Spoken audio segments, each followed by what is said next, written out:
In terms of our aspirations for storms, like we always wanted them to be something that a crew can kind of look at. It's a big physical thing in the world. You can look at it, you can understand where it is, how big it is, you can see it moving, and you can have a look as a crew and you can decide, do we want to go through this or do we want to go around it? So we needed it to feel like really foreboding, to give you that sense of whether you want to go through it or not, but at the same time we wanted it to be exciting and exhilarating. And because the system that we've gone with, like the storm cloud and the whole thing, it's really trying to sell this idea of vulnerability and exposure, and that kind of goes beyond just sort of the visual of it's dark and there's big waves, but it's also all this kind of spray flying at you, flying off the waves, this wind which is constantly blowing at you, and you can actually see the wind affecting the direction of the rain. The sea's raging and they need to kind of battle to get through it. So we made the waves a lot bigger, didn't we, in the storm, so you get that real sense of kind of like riding up the waves and crashing down the waves. But we also wanted to make the way that the ship handled different inside the storm. So the currents of the storm will drag the wheel around like by itself. So if you don't have somebody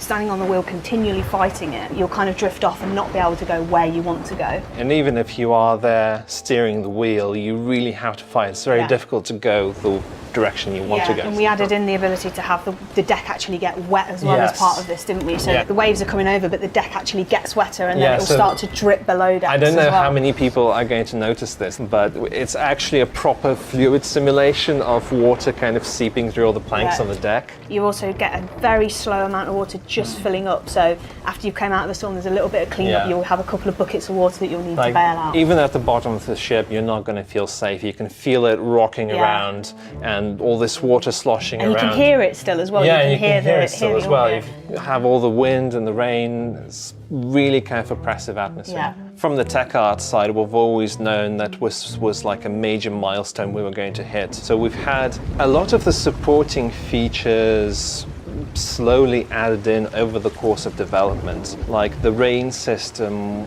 was one of the very, very first things that we had the rendering team add to the Unreal Engine. And we've obviously had the whole cloud system with the clouds moving around the world, and there were things we'd added to that. Like, we built that in a way of knowing, didn't we, that we were going to want storms at some point in the future. Like we had the idea of pressure zones, which would allow you to congregate clouds in a specific area, but also to push them out and create openings within the cloud cover. So it really looks churning and angry and just tumultuous. It really looks so different from when you're just out in the It does. You can tell straight away, can't you, that you're in a storm. There's no doubt about it. I'm screwed. Yeah.